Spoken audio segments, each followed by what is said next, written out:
Dear students of class 8, let's uh,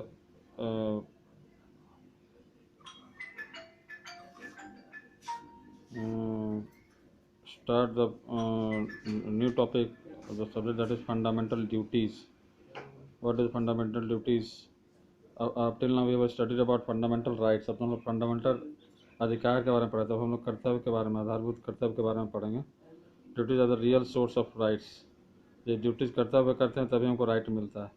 every right has a corresponding duty. हर एक अधिकार का कर्तव्य भी होता है. Rights can not exist in isolation.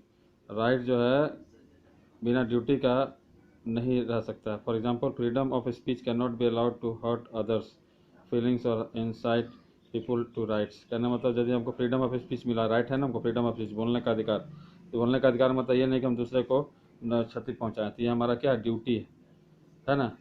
इस तरह से the 42nd amendment act 1976 added a new chapter of the constitution of India. 42वां संशोधन, हमारे संविधान के 42वां संशोधन में जो 1976 में हुआ था, इसमें संविधान में कुछ नया कुछ जोड़ा गया. क्या आर्टिकल, उसी में article 51A(6) speaks of 11 fundamental duties of citizen. हमारा आर्टिकल के 51A में जो है आधारभूत कर्तव्य के बारे में, नागरिकों के बारे में दिया गया. नागरिकों का आधारभूत कर्तव्य के बारे में पहला क्या है इसमें, respect for the constitution and it's ideals and institution. हमको जो है संविधान का आदर करना चाहिए और उसके बनाए हुए वसूलों को और उसके संस्थाओं का आदर करना चाहिए. नेशनल फ्लैग, राष्ट्रीय ध्वज का आदर करना चाहिए. नेशनल एंथम, राष्ट्रीय गान की है ना आदर करनी चाहिए. दूसरा, respect for the noble ideals which inspire our nation struggle for the freedom, है ना. हमको उस आधारभूत, उस नए, उस अजीब सी विचारों का आदर करना चाहिए जो कि हमारे राष्ट्रीय आज़ादी के लड़ाई, राष्ट्रीय लड़ाई में को इंस्पायर करता है, उसको प्रेरणा देता है. तीसरा, to uphold and protect the sovereignty, unity and integrity of the India, है ना.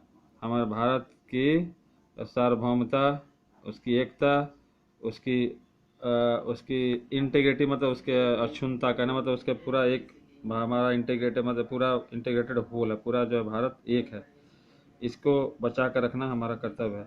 To defend the country and render national service when called upon to do so. हमारे देश को बचाना और हमारा राष्ट्रीय सेवा हमको राष्ट्र की सेवा करना, जब हमको बुलाया जाए, जब हमको उसका जरूरत पड़े तो हमको राष्ट्र की सेवा करना और देश को बचाना. पाँचवा, to promote harmony and the spirit of common brotherhood and to respect the dignity of women, है ना. शांति, हार्मोनी मतलब शांति बनाए रखना, शांति को बढ़ावा देना. कॉमन ब्रदरहुड, भाईचारा को बढ़ावा देना और औरतों के सम्मान को ध्यान रखना. ये हमारा कर्तव्य है. छठा, sixth, the value and preserve our rich cultural heritage. To value, हमको अपने धरोहर, सांस्कृतिक धरोहर को बचाना और उसका सम्मान करना. सातवां, to protect and improve the natural environment and to have compassion for living creatures, है ना. हमको अपने नेचुरल प्राकृतिक वातावरण को बचा कर रखना, उसको इम्प्रूव करना, उसको आगे बढ़ाना, उसको अच्छा करना और लिविंग के जो जीवित प्राणी है उसके साथ, है ना, सहानुभूति रखना. ठीक है.